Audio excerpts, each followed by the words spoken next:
জয়গুরু। এখন ইষ্ট প্রসঙ্গ করার জন্য আহ্বান জানাই শ্রদ্ধেয় অভিজিৎ ভট্টাচার্য দাদাকে। অভিজিৎ দা, জয়গুরু। জয় গুরু, জয় গুরু। দাদা 9টা পর্যন্ত বললাম, আর ওই হাওড়ার ওই ঘটনাটা একবার পুনরাবৃত্তি করবেন। জয়গুরু। জয় গুরু। তুমি আমি আমার পরম দয়াল শ্রী শ্রী ঠাকুরের শ্রী চরণে কোটি কোটি প্রণাম জানাই। পরম আরাধ্যা শ্রী শ্রী জগৎ জননী শ্রী শ্রী বড় মা শ্রী চরণে প্রণাম জানাই। পরম পূজ্য পাদ শ্রী শ্রী বরদার শ্রী চরণে প্রণাম জানাই। পরম পূজ্য পাদ শ্রী শ্রী আচার্য দেবের চরণে প্রণাম জানাই। ঠাকুর পরিবারের প্রতি প্রত্যেকের শ্রীচরণে এবং অনলাইনে উপস্থিত সকল ভক্তপ্রাণ দাদা, ভক্তিপ্রাণ মায়েদের আমার আনন্দিত জয় গুরু। দেখুন, যার কথা আজ আমায় আলোচনা করার জন্য বলা হয়েছে, তার কথা আমরা প্রতিনিয়ত শুনি এই কারণেই যে তার কথা শুনতে আমাদের ভালো লাগে, তাই শুনি। তাই জন্য এত মানুষ রোজ আমরা একত্রিত হই। সেই পরম দয়াল শ্রী শ্রী ঠাকুর এই যুগের এক বিস্ময়, সকলে বলেন সত্যি বিস্ময় তিনি। বর্তমান যুগ হচ্ছে কলি যুগ। কলি অর্থে সকলে বলে পাপ। সেই পাপের রাজত্বে পূর্ণ ব্রহ্ম নারায়ণ আসলেন আমাদের কাছে। এটা যে কেবল আমরা সৎসঙ্গীরা বিশ্বাস করি তা নয়, অনেক সন্ত মহাপুরুষ যারা তার সান্নিধ্যে এসেছে তারাও কিন্তু এই কথা বলেছেন এবং বিশ্বাসও করেছে। তার মধ্যে একজনের ঘটনা একটু উল্লেখ করে নিই, যিনি হচ্ছে সীতারাম ওঙ্কারনাথজি। সীতারাম ওঙ্কারনাথজি ঠাকুরের সান্নিধ্যে এসেছিলেন এবং অনেক দিন তার সঙ্গে ভগবত প্রসঙ্গ করেছিলেন। এবং এটা আমরা সীতারাম ওঙ্কারনাথজি রচনাবলীর 7ম খণ্ড, মোস্ট প্রবলি 7ম খণ্ডে একটা কথোপকথন পাই ঠাকুরকে নিয়ে, যেখানে হরি নামে এক ভক্ত তাকে প্রশ্ন করছেন সেই সময় যে ধন্যী বাবা তোমাদের ধর্ম, যে একজন কে দিয়ে দীক্ষা দিচ্ছেন আর নিজে গুরু হচ্ছেন। তখন সীতারাম ওঙ্কারনাথজি বলছেন, তুমি যার দিকে দৃষ্টি দিচ্ছ তিনি কোনো সাধারণ ব্যক্তি নন। একা একা কত মানুষকে উদ্ধার করবেন, তাই তাকে প্রতিনিধি নিতে হয়েছেন। তখন বলছে, তুমিও তার শিষ্য নাকি, তুমিও তার ভক্ত নাকি?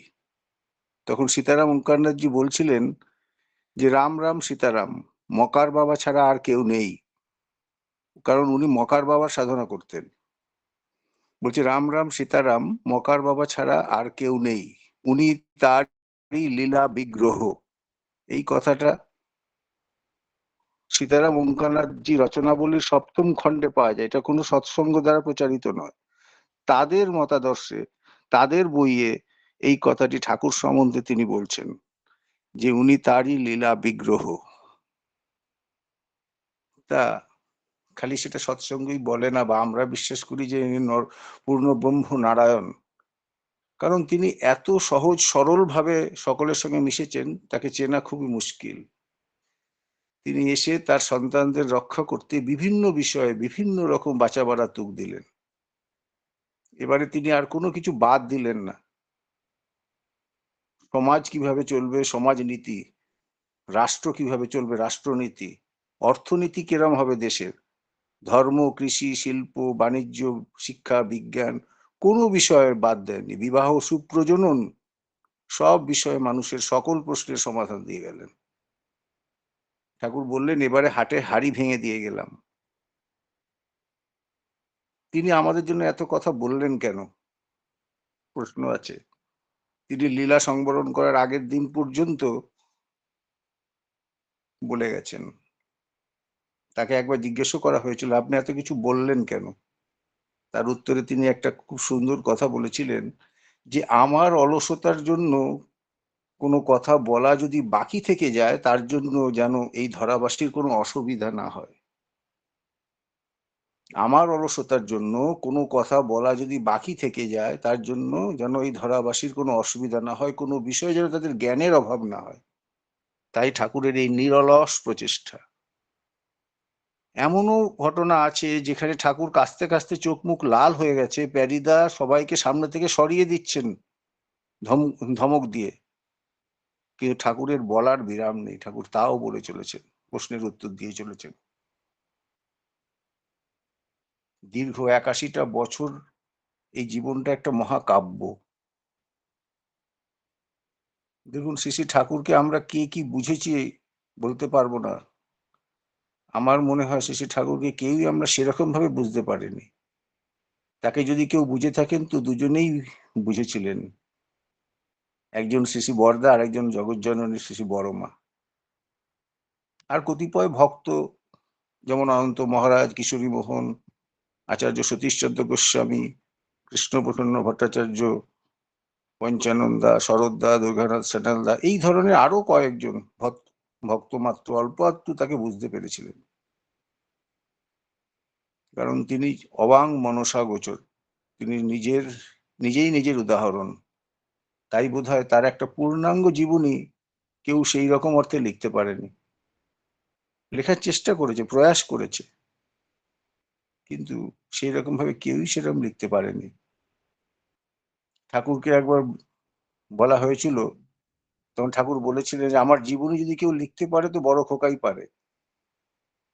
শ্রী শ্রী বরদাকেও জিজ্ঞেস করা হলে তিনিও বলেন যে আমার জন্মের আগে অনেক ঘটনা ঘটে গেছে, সেটা আমারও সেরকম ভাবে জানা নেই, তাই আমার পক্ষেও তার পূর্ণাঙ্গ জীবনী লেখা অসম্ভব। এর আগের একটা আলোচনাতেও আমি বলছিলাম এই ঘটনাটা, যে তার ইচ্ছে ছাড়া তার একটা ছবি পর্যন্ত কেউ তুলতে পারেনি। যেই ছবি তুলেছে কালো হয়ে গেছে, যতক্ষণ না পর্যন্ত তাকে নিবেদন করে ফটো তোলা হয়েছে ততক্ষণ পর্যন্ত ফটো পর্যন্ত ওঠেনি। তাই তার জীবনী লিখবে কি, তাকে পরিমাপ করা যায় না, তিনি অপরিয়মা। আমরা যতই তাকে প্রকাশ করতে চেষ্টা করি, সবাই সবার নিজের ভাষার দ্বারা, নিজের চিন্তার দ্বারা তাকে যে যেমন দেখেছে সেই সব ভাবে প্রকাশ করেছেন। তিনি নিজেই তার উদাহরণ। আমরা তাকে বিভিন্ন নামে অভিহিত করি, ফুলফিলার the best, creator of all, supreme god, supreme father, বিভিন্ন নাম ধরে ডাকি, তাতেও যেন পুরোপুরি প্রকাশ করতে পারি না, তাতেও যেন স্যাটিসফ্যাকশন আসে না। পরম প্রেমময় বলি, কত কিছু বলি তাকে।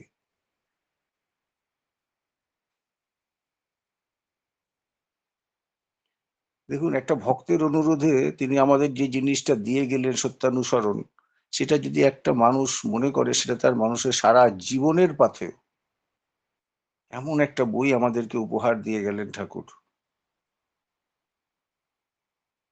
কেষ্টদা যখন বইটা রবীন্দ্রনাথ ঠাকুরকে দিয়েছিলেন, রবীন্দ্রনাথ ঠাকুর পড়তে পড়তে ৪-৫ বার খালি লেখকের বয়স কত আর বয়স কত জিজ্ঞেস করছেন। একটা করে পাতা পড়ছেন আর জিজ্ঞেস করছেন বয়স যেন কত বললে, আর বারবারই কেষ্টদা বলছেন ২২ বছর, এই বয়সে লেখা হয়েছিল বইটা। এর থেকে বোঝা যায় বইটার গভীরতা কত। এই বইটায় কি নেই আমাদের জন্য। একটা মানুষ যদি মনে করে যে প্রকৃত মানুষ কি করে হতে হয়, তার সম্পূর্ণ পূর্ণাঙ্গ বিবরণ এই বইটিতে আছে। এই দেশ দুনিয়ার মালিক তিনি, তার বয়সের পরিমাপ কেউ করতে পারবে না। এই পরম ব্রহ্ম, পরমাত্মা, পরমেশ্বর এসে কি করলেন, না আমাদের অন্তরাত্মা, আমাদের চেতনাকে জাগিয়ে দিলেন। আমাদের কি করণীয়, আমরা কেন এসেছি, আমাদের উদ্দেশ্য কি, কোথায় যাব আমরা, সব তিনি জানিয়ে দিলেন। দীক্ষা নেওয়ার আগে বা যারা এই আধ্যাত্মিক জগতে প্রবেশ করে না, সে যে কোনো ধর্মমতাবলম্বী হতে পারে, যে কোনো ইষ্ট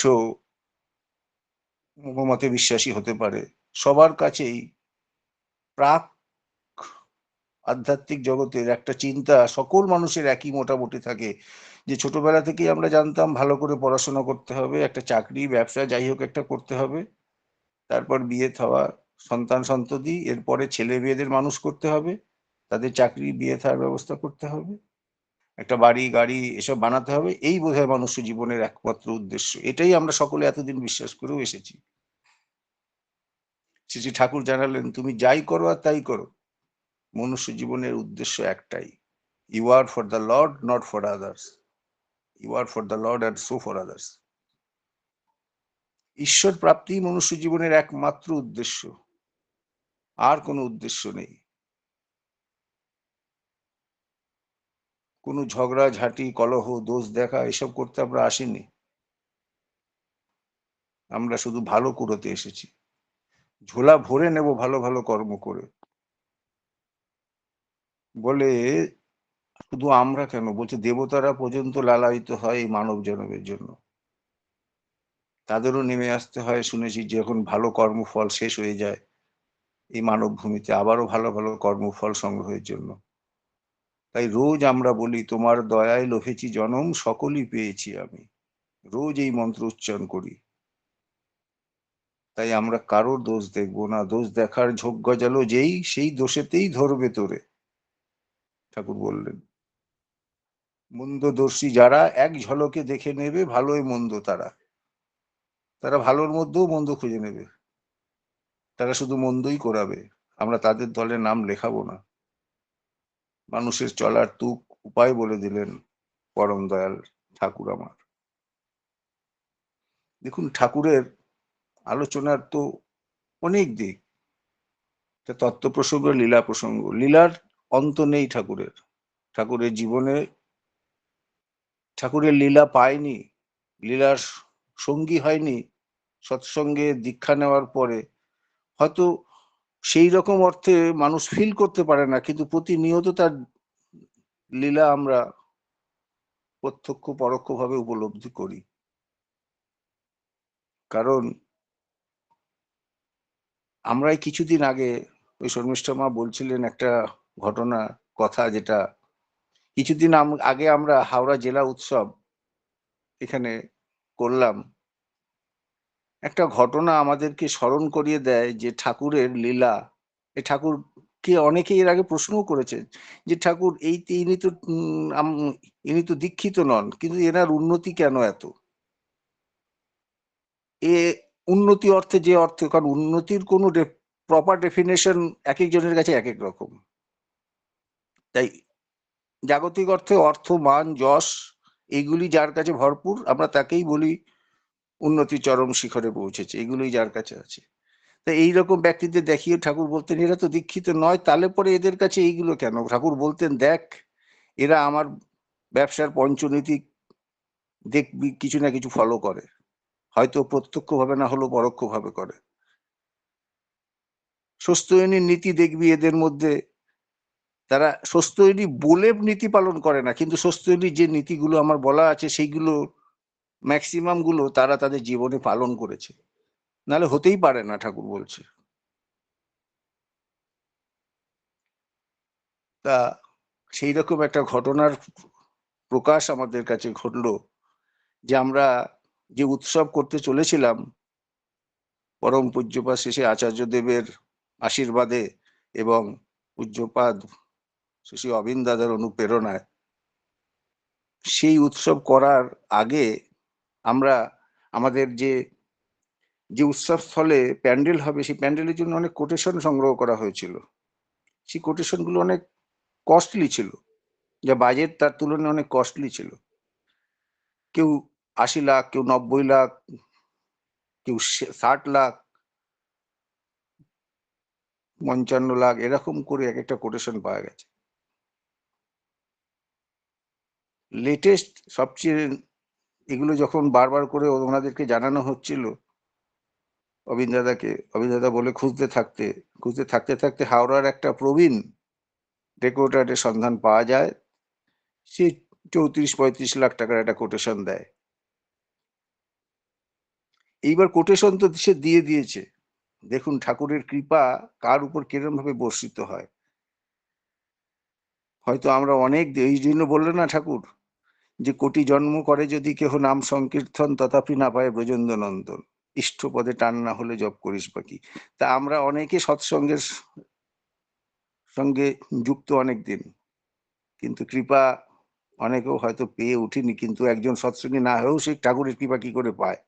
কারণ তাকে যদি ডাকার মতন ডাকা যায়, সত্যিই তাকে পাওয়া যায়। তা এবার হয়েছে কি, ওই যে ডেকোরেটরের কাছ দিয়ে কোটেশন পাওয়া যায়, সেই ডেকোরেটরকে যখন কাজ সে চালু করে, আমরা শুনতে পারি যে কাজ তো চালু হয়েছে কিন্তু গতি অত্যন্ত মন্থর, সেরকম ভাবে কাজ এগোচ্ছে না। এদিকে উৎসব এগিয়ে আসছে, অনেক বলার পরেও যখন তারা সে এগোতে পারছে না, একদিন সে খুলে বলছে যে দেখুন দাদা, আপনারা যাদের যাদের থেকে কোটেশন পেয়েছিলেন, সে বড় বড় ডেকোরেটররা, আমার যেখান থেকে মুর্শিদাবাদ থেকে ডেকোরেটরের জিনিসপত্র আসবে, তারা সব একজোট হয়ে আমার সেই সাপ্লায়ারকে বারণ করে দিয়েছে যে এর থেকে অগ্রিম না নিয়ে কোনো মালপত্র আপনারা ডিসপ্যাচ করবেন না। আমার সব মালপত্র আটকে গেছে, আপনারা তো আমাদেরকে অ্যাডভান্সও সেরকম দেননি যে আমি সেখানে অ্যাডভান্স দিয়ে আনবো। এ মতো অবস্থায় আমার কাছে কোনো পথ খোলা নেই। 2 দিন 3 দিন আপনারা আমাদের সঙ্গে এরম ব্যবহার করছেন, আমিও কিছু বলতে পারছি না। কিন্তু গতকাল রাত্রে যখন আমার কাছে কোনো পথ আর খোলা নেই, তখন ওই ভদ্রলোক, বিশেষ কথা বলে রাখি যে ডেকোরেটর, তিনি আমাদের ঠাকুরের দীক্ষিত নন, অদীক্ষিত। তো তিনি বলছেন, দেখুন আমি আপনাদের ঠাকুরের দয়ার কথা অনেক শুনেছিলাম, প্রত্যক্ষ করিনি, কিন্তু যখন আমার কাছে কোনো পথ আর খোলা পাচ্ছি না, কোনোভাবে কোনো জায়গা থেকে আর আসার আলো পাইনি, তখন আমি গুগলে কিছু সাপ্লায়ারদের খুঁজতে থাকি, আমাদের ডেকোরেটরের।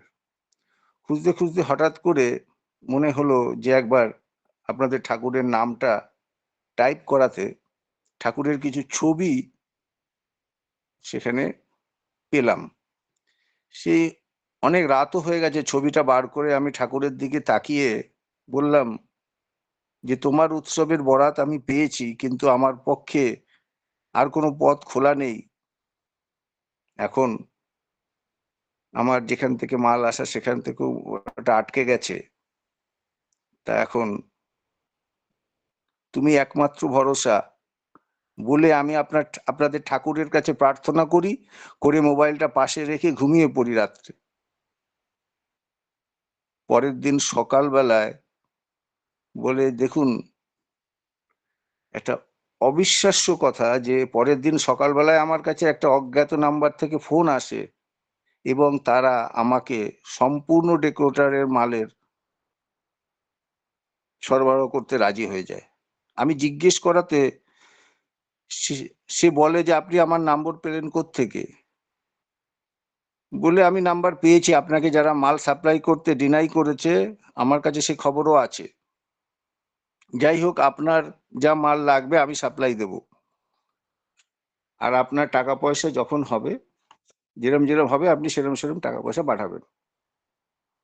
তো এইভাবে যখন আমার কাছে ফোন আসলো, তখন আমি ভাবলাম যে না, ঠিক আছে, কিন্তু আমি আপনাকে তো চিনি না, আপনার থেকে মালপত্র আসবে কি করে?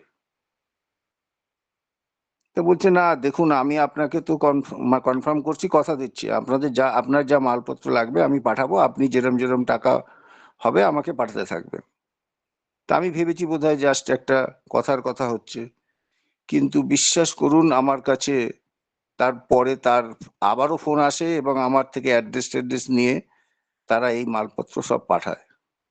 আর এই ঘটনাটার সাক্ষী হাওড়া জেলা উৎসবের অনেক ব্যক্তি, যার মধ্যে একজন এই ইয়েতে উপস্থিত আছেন, যিনি আমার সহকর্মী ছিলেন সেই সময়, তিনি এখানে উপস্থিত আছে। তা কথা হচ্ছে, যখন তিনি এই কথাটা বলছেন তখন আমরা অবাক ভাবে তার কথাটা শুনেছি যে এটা কি করে সম্ভব, যে এরম ঘটনা ঘটতে পারে। আমরা বিশ্বাস করছিলাম না। তারপরে দেখলাম অনেক স্পিডে গতি, অনেক তীব্র গতিতে তার কাজকর্ম হলো এবং ঠাকুরের উৎসবও সুন্দরভাবে পরিপালন হলো। উৎসব আমরা সুন্দরভাবে করেছি, আচার্যদেব খুব খুশিও হয়েছেন। যাই হোক, তা দয়া কিভাবে, ঠাকুরের দয়ার জন্য যে কিভাবে দয়া পেয়েছেন, এরকম অনেক অজস্র ঘটনা আছে। যেখানে এই ধরনের দয়া একজন সৎসঙ্গী না হয়েও ঠাকুরের কৃপা পেয়েছে। তা এই ঘটনাটা থেকে আমার একটা কথা মনে পড়ে গেল, যে কিভাবে এই ঘটনাগুলো ঘটে যায়। অনেক পুরনো একটা ঘটনা, আর সময় নেই, সময় খুবই সংক্ষিপ্ত। আমি বলুন জাস্ট একটা দাদা, বলুন। একটু জিস্ট একটু আকারেই বলুন, বলছি। বলুন। সৎসঙ্গে বলুন, সেই বলুন। পুরনো দিনের কথা, পাবনায় সেই সাম্প্রদায়িক সম্প্রীতি রক্ষায় শ্রী শ্রী ঠাকুরের যে এক অলৌকিক ঘটনা, যেটা তারপরেও ঠাকুরকে অনেকবার প্রশ্ন করেছিল সেই 1925-এ, যখন সেই হিন্দু মুসলমানের দাঙ্গা চলছে পাবনায়, সেই সময়কার কথা। কারণ তখন ওখানে লোক সংখ্যার 75 ভাগই মুসলমান ছিল পাবনা, বাদ বাকি অন্য ধর্ম মতের ছিল। তার মধ্যে হিন্দুদের সংখ্যা খুব কম ছিল, নগণ্য। আর সেখানে হিন্দুদেরই বিদ্বেষী অনেক হিন্দুরা অনেক প্ররোচনা দিয়ে তাদেরকে খেপিয়ে তুলেছিল আশ্রমবাসীর অনিষ্ট করার জন্য। তা সেই সময় আশ্রমবাসীর অনিষ্ট করার জন্য আশ্রমেরই যারা কাজকর্ম করত, সেই গরিব মুসলমানদেরকে, সেই সময়কার অনেক জোরদার জমিদার ওইখানকার ঠাকুরের বিরুদ্ধে যারা ছিলেন, ঠাকুরের এই মানে উন্নতিতে তারা সামিল হতে পারেনি, ঠাকুরের সেই সময় তার এত নাম যশ হতে থাকলো, সেটা দেখে তারা ঈর্ষান্বিত হয়ে সেই মুসলমানদের খেপিয়ে তুললো, গরিব মুসলমানদেরকে, যে দেখো যে তোমাদেরই এই জায়গা, আস্তে আস্তে এই অনুকূল ঠাকুর একটা আশ্রম তৈরি করছে, আস্তে আস্তে কিন্তু তোমাদেরকে এখান থেকে বিতাড়িত করবে। এবং বলা আর দুর্ভাগ্যক্রমে সেই সময় একটা ঘটনাও ঘটে যায়। জগৎজননী শ্রী শ্রী বড়মার এক নিকট আত্মীয়,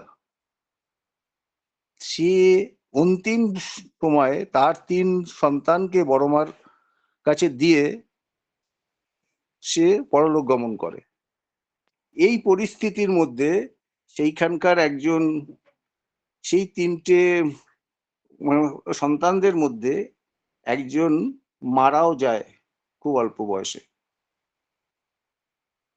এবার তাদের দাহ করার প্রয়োজন হয়ে পড়ে।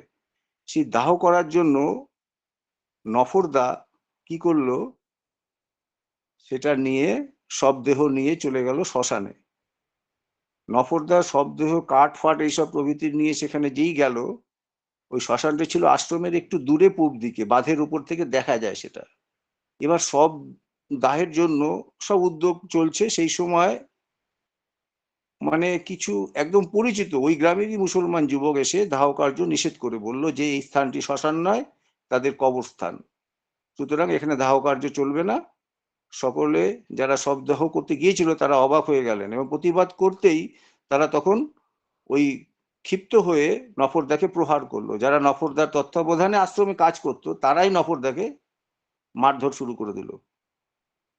বাঁধের উপর থেকে শ্রী ঠাকুর পরিস্থিতি দেখে আদেশ করে পাঠালেন যে শবদেহ ফিরিয়ে আনো। এবার নির্বিচারে তার আদেশ পালন করা হলো, শবদেহ নিয়ে আসা হলো আশ্রমে। এবার এইখানেই পরিসমাপ্তি হওয়া উচিত ছিল, কিন্তু উদ্দেশ্য প্রণোদিত ভাবে মুসলমানরা অন্য অন্য মুসলমানদেরকে উত্তেজিত করে তুললো, এই বলে যে আশ্রমবাসীরা তাদের কবরস্থানকে শ্মশান বানিয়ে সেই স্থানে কাফেরের শবদাহ করতে চায় গায়ের জোরে। এবার সেই কথা রটে গেল সারা পাবনা শহরে, সব জায়গা থেকে তারা এসে উপস্থিত হলো। এইবার সেখানে কিছুক্ষণ বাদে বাদে সে আল্লাহু আকবার করে তারা চেল্লাতে লাগলো, আশ্রম ধ্বংসের জন্য সেই আশ্রমের দিকে ছুটে আসতে লাগলো।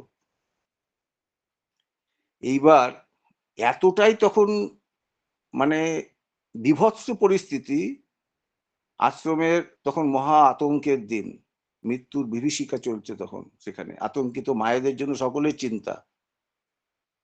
সেখানে অনন্ত মহারাজ, গোসাইদা, কিশোরীদা সকলে ব্যস্ত হলেন মায়েদের সাহস সঞ্চার করতে। আর এদিকে পুরুষরা ব্যস্ত হয়ে গেলেন দা, কুড়ুল, লাঠি, বটি এগুলো সংগ্রহ করে। এদিকে শ্রী শ্রী ঠাকুর সম্পূর্ণ একাকী ঘুরে বেড়াচ্ছে, তার ভাব গম্ভীর, সেই মৌন মূর্তির সামনে কারো যাওয়ার সাধ্য নেই। এইবার বেলা গড়িয়ে যখন বিকেল হয়ে এলো, তখন বর্ষাকালের বেলা ছিল। আকাশ মেঘাচ্ছন্ন, শ্মশান থেকে আশ্রমের রাস্তাটা পদ্মার একটু অল্প অল্প জলে ভেজা। সেই সময় শ্রাবণ মাস, আশ্রমের সামনে বাঁধ পর্যন্ত কারো উপস্থিত হওয়া শিশি ঠাকুর পছন্দ করছেন না, নিষেধ করে বলে দেন তোমরা সবাই পেছনে সরে যাও। ঠাকুর স্বয়ং নিজে এসে দাঁড়ালো সেই শ্মশানের বাঁধের উপর, এমন স্থানে দাঁড়ালেন যে আক্রমণকারীদের প্রথম বলি হবেন তিনি। স্থির দৃষ্টে চেয়ে আছেন ওই মুসলমান জনতার দিকে। আর তিনি আদেশ করে পাঠালেন যেন কারো কাছে কোনো অস্ত্র বা হাতিয়ার না থাকে। এই আসন্ন মৃত্যুর চরম মুহূর্তে অস্ত্র ছেড়ে দেওয়ার আদেশ পেয়ে সৎসঙ্গীরা বিচলিত হয়ে পড়ল। ওখানে ডক্টর যতীন রায়, মনোহর বসু এরা ছিলেন, আরো কয়েকজন বিশিষ্ট ভক্ত। তারা ক্ষুব্ধ হয়ে কেষ্টদাকে বললেন, কেষ্টদা, ঠাকুরের কি রকম আদেশ? এইসব দুর্বৃত্ত পিশাচদের প্রধান লক্ষ্যই হবে শ্রী ঠাকুর। ওই হিংস্র পশুর দলে তাদের ওই তীক্ষ্ণ অস্ত্র, তার দেহ রক্তে রক্তাক্ত হবে, আর আমরা থাকবো নীরব দর্শকের ভূমিকায় এত দূরে। তারা বলছে দেহে প্রাণ থাকতে পর্যন্ত তাদের বাধা দিতে পারবো না। না না, এই হতে পারে না কেষ্টদা, হাতিয়ার আমরা ত্যাগ করব না। কেষ্টদা বললেন, কি বলছেন আপনারা? কেষ্টদা ধমকে উঠলেন, বলছে এই অন্তিম মুহূর্তে যদি তার আদেশ আমরা বর্ণে বর্ণে পালন না করি, তাহলে আমরা হব তার নিধনের কারণ। আর তার দিকে চেয়ে দেখুন আপনারা, যে কি একান্ত নির্ভরতায় তিনি নির্ভয় আমাদের বলে দিলেন যে মামেকং শরণং ব্রজ। সেদিন কেষ্টদার এই একটা কথায় সকলের সম্বিত ফিরে এলো, যে মামেকং শরণং ব্রজ। সকলের কণ্ঠে ধ্বনিত হলো তখন মামেকং শরণং ব্রজ। মৃত্যু ভয় সকলের ভেতর থেকে চলে গেল। বলছে ক্রমে ক্রমে সন্ধ্যা ঘনিয়ে আসলো। এইবার ঠাকুর অটলদাকে ডেকে বললেন যে হুজুর মহারাজের মন্দিরের চূড়ায় একটা লম্বা বাঁশে বেঁধে তার ডগায় একটা হাজার বাতির আলো জ্বেলে দিতে। সন্ধ্যেবেলায় তখনও আশ্রমে নিজস্ব বিদ্যুৎ উৎপাদন কেন্দ্র তৈরি হয়েছে। অটলদা তাই করলো, তার আদেশ পালন করে একটা আশ্রমে আলো জ্বেলে দিল। আর সমস্ত দিনের প্রস্তুতির পর এবার আততায়ীরা আশ্রমের পথে এগোতে লাগলো। আর সেই মুহুর্মুহু তাদের সেই ধ্বনি দিতে লাগলো। তাদের উল্লাস কোলাহলে পুরো আশ্রম ভেসে যাচ্ছে। আর সেই লোকচক্ষুর আড়াল থেকে আশ্রমবাসী রুদ্ধশ্বাসে অপেক্ষা করছে, এই বুঝি সর্বনাশ ঘটল। মুহূর্ত ঘনিয়ে আসছে। এদিকে আততায়ীরা তারা আসছে অতি সন্তর্পণে, কারণ ওই আশ্রমে আসার জায়গাটা খুব পিছল, বৃষ্টি ভেজা অবস্থা। ধীরে ধীরে এসে উপস্থিত হলো আশ্রমের বাঁধের কাছে তারা। আশ্রমের সম্মুখভাগ এত আলো ছিল যে আশ্রমে সব জায়গায় জনবহুল থাকতো যে জায়গা, এখন সেই আশ্রম প্রাঙ্গণে একদম কোনো মানুষের চিহ্ন নেই। আশ্রম একদম ফাঁকা। এই দেখে আততায়ীরা অবাক হয়ে গেল যে এই আশ্রমে এত লোকজন থাকে, কোনো লোক দেখা যাচ্ছে না। দূর থেকে তারা ঠাকুরকে দেখতে পেল, সামনে একা ঠাকুর দাঁড়িয়ে আছে। এবার ঠাকুরকে দেখে তারা, সামনের যারা ছিল তারা চুপচাপ দাঁড়িয়ে রইল, আর পেছনের লোক সামনের লোককে ঠেলছে, তুমি আগে যাও, তুমি আগে যাও। কেউ এগোচ্ছে না ঠাকুরকে দেখে, হুড়োহুড়ি বেঁধে গেল তাদের মধ্যে থেকে। এবার আক্রমণকারীরাই দ্বিধাগ্রস্ত হয়ে পড়লো যে কে আগে যাবে, কে ঠাকুরের মানে আগে ঠাকুরকে মেরে তাদেরকে আশ্রমে দিকে এগোতে হবে। সেই মুহূর্তেই একটা ঘটনা ঘটে গেল, যে একটা শব্দ পেছন থেকে বুটের আওয়াজ, ছপ ছপ ছপ ছপ করে বুটের সেই আওয়াজ। 10-12 জন গোর্খা মিলিটারি মার্চ করতে করতে শ্রী ঠাকুরকে অভিবাদন জানালো মিলিটারি কায়দায়। তারপর পজিশন নিয়ে দাঁড়িয়ে গেল বন্দুক উঠিয়ে আততায়ীদের দিকে, আর অপেক্ষা করলো ঠাকুরের আদেশের জন্য। আর সেই সময় মিলিটারিদের দেখে আততায়ীরা ঘাবড়ে গেল। মিলিটারি বলে পালাও পালাও করে তারা সেখান থেকে পালিয়ে গেল প্রাণ রক্ষার ভয়ে। সেই ঘটনাতে ঠাকুরকে বারবার প্রশ্ন করেছে আশ্রমবাসীরা, যে ঠাকুর হঠাৎ করে এই মিলিটারির আবির্ভাব কি করে হলো। পরে শেষে ঠাকুরকে জিজ্ঞেস করলে তিনি বারবার সেই পাবনায় ভাষায় বলে, কমু কেমনে, কনে থেকে এলো তারা। প্রশ্নের জবাব কিন্তু আজও মেলেনি। এই যে ঘটনাগুলো ঘটে যায়, এই ঘটনাগুলো আমাদের কাছে একটা মানে শিক্ষার ব্যাপার, যে কিভাবে যদি তার উপর ভরসা করা যায়, তাকে বিশ্বাস করা যায়, তাহলে সব অবস্থায়, ঠাকুর বলে সব অবস্থায় রাজি থাকো, দুঃখ তোমার কি করবে। ঠাকুর কথাটা কথার জন্য বলেননি, সত্যিকারের প্র্যাকটিক্যাল কথা, বাস্তব জীবনে ঘটে গেছে সকল সবার কাছে। এরকম অনেক ঘটনা ঠাকুরের জীবনে আছে, যেটা আমাদের কাছে সাময়িক মিরাকেল মনে হলে কিন্তু ঘটনাটার কোনো না কোনো ব্যাখ্যা প্রকৃত অর্থেই আছে। তাই আজ যারা আমরা ঠাকুরের সান্নিধ্য লাভ করতে পেরেছি, তাদের কাছে একটাই মানে খুব প্লাস পয়েন্ট, যে সদ্গুরুর লাভটা এই জন্মেই আমাদের হয়ে গেল। কারণ ওই কথাটা আমার কানে খুব বাজে, যে ঠাকুরের কাছে একজন মহন্ত, একজন সন্ত পুরুষ, তিনি বারবার আসছেন, ঠাকুরের সঙ্গে ভাগবতী প্রসঙ্গ আলোচনা করছেন, ঠাকুরকে প্রণাম করে রোজ চলে যান। শেষের দিন যাওয়ার আগে যখন ঠাকুরকে প্রণাম করে চলে যাচ্ছেন, প্রফুল্লদা ঠাকুরকে বললেন যে ঠাকুর, এত কথা আলোচনা করলেন, এত কিছু বললেন, কিন্তু দীক্ষা তো নিল না ঠাকুর। ঠাকুর বলেছিলেন, এর এই জন্মে দর্শন আছে, পরের জন্মে দীক্ষা আছে। তা সেই দিক থেকে যদি আমরা ভাবি যে আমরা কতটা সার্থক, যে আমাদের হয়তো দর্শন বিগত জন্মে হয়ে গেছে, কারণ স্মৃতিবাহী চেতনা আমাদের নেই, তাই বুঝতে পারিনি, কিন্তু দীক্ষাটা, সদ্গুরুর দীক্ষা যখন পেয়েছি, তখন সত্যি আমরা ধন্য, যে না, যদি আমরা তার পথ অবলম্বন করে চলতে পারি, তাহলে নিশ্চয়ই আমরা আমাদের গন্তব্যে পৌঁছবো। জয় গুরু, বন্দে পুরুষোত্তম। সকলে ভালো থাকবেন। আর একটা কথা জানাই, যে এই নববর্ষে, ইংরাজি নববর্ষে সকলের সুস্বাস্থ্য আমার পরম দয়ালের শ্রী চরণে অকৃত্রিম, অমলিন, অকপটতার সঙ্গে জানাই। জয় গুরু, সকলে ভালো থাকবে। জয় গুরু দাদা, জয় গুরু। খুব সুন্দর করে আলোচনা করছিলেন যে গলি কথাটার অর্থ পাপ। তাই তিনি এই পাপী তাপীদের রক্ষা করার জন্যই পূর্ণ ব্রহ্ম নারায়ণ রূপে তিনি এলেন এবং আমাদের উদ্ধার করার জন্য। তার ইচ্ছা ছাড়া যায় কিছু একটা ছবিও তোলা যায় না এবং তাকে প্রকাশ করাও যেত না। তিনি এসেছেন এবং তার আমাদের চেতনার উন্মেষ ঘটানোর জন্য। খুব সুন্দর করে তার দয়ার কথা, তার জীবনের কথা বললেন। আমরা প্রত্যেককেই সমৃদ্ধ হলাম দাদা। খুব ভালো থাকুন দাদা। আরো শুনতে চাই আপনার কাছ থেকে। যখনই শুনি আমরা প্রত্যেকেই প্রেরণা পাই আপনার আলোচনা শুনে। পরমপিতা রাতুল চরণে আপনার সার্বিক মঙ্গল প্রার্থনা করি। খুব ভালো থাকুন সপরিবার সপরিবেশ। পরমপিতা রাতুল চরণে আপনাদের সবার সার্বিক মঙ্গল প্রার্থনা করি। জয় গুরু দাদা।